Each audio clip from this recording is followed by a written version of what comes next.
सरकार ने तैयार किया बड़ा प्लान। यूपी की 74 सीटों पर बनाया टारगेट। सहयोगी दलों के लिए भी 6 सीटें फाइनल।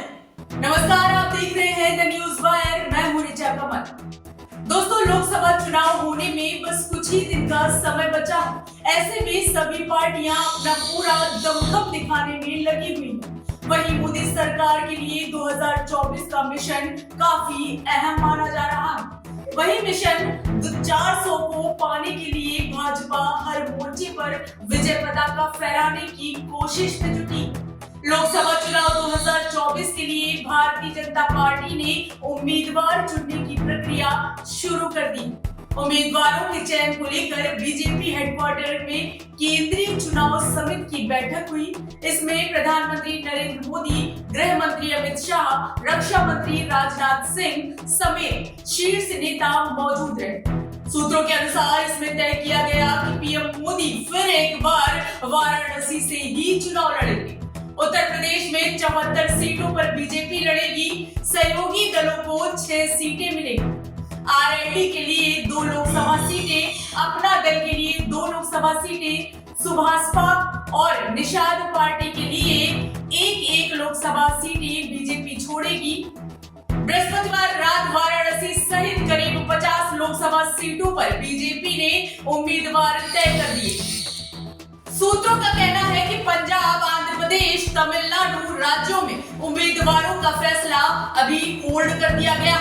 इन तीनों राज्यों में बीजेपी की क्षेत्रीय दलों के साथ गठबंधन की बातचीत चल रही।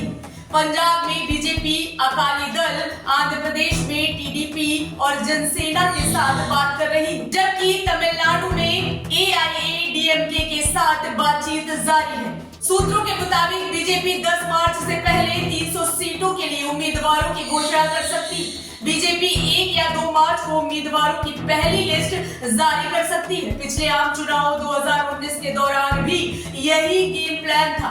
बीजेपी ने चुनाव की घोषणा से कुछ हफ्ते पहले ही 21 मार्च को 164 उम्मीदवारों की घोषणा कर दी। दोस्तों, आपको बता दें कि पीएम मोदी ने लोकसभा में राष्ट्रपति द्रौपदी मुर्मू के अभिभाषण के बाद धन्यवाद प्रस्ताव का जवाब देते हुए बीजेपी और एनडीए के लिए टारगेट सेट कर दिया था।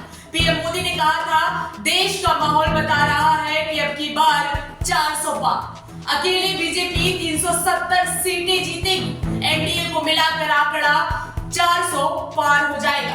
बीजेपी को इतनी बड़ी जीत हासिल करने के लिए इस बार उन राज्यों पर ज्यादा जोर लगाना पड़ेगा जहां से पिछली बार पार्टी को बहुत ज्यादा सफलता नहीं मिल पाई। यही वजह है कि बीजेपी को इस बार सबसे ज्यादा उम्मीद दक्षिण भारत के उन राज्यों से है जहां पार्टी अब तक बहुत कमजोर मानी जाती रही। दक्षिण भारत के राज्यों में पिछले चुनाव में बीजेपी के प्रदर्शन की बात करें तो पार्टी को कर्नाटक में 28 में से 25 और तेलंगाना में 17 में से 4 सीटों पर जीत हासिल हुई थी।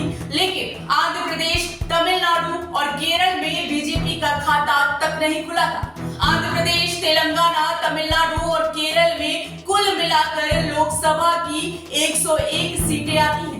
इनमें से बीजेपी के पास फिलहाल सिर्फ 4 सीटें ही हैं। पार्टी इन चारों राज्यों में लगातार जमकर मेहनत कर रही है। फिलहाल दोस्तों, 2024 के लोकसभा चुनाव में बीजेपी को कितना फायदा मिलेगा ये तो आने वाला वक्त ही बताएगा। इस खबर पर आपकी क्या राय है, कमेंट बॉक्स में हमें जरूर बताएं। वीडियो को लाइक करें, शेयर करें, चैनल को सब्सक्राइब करना बिल्कुल मत भूलिए। नमस्कार।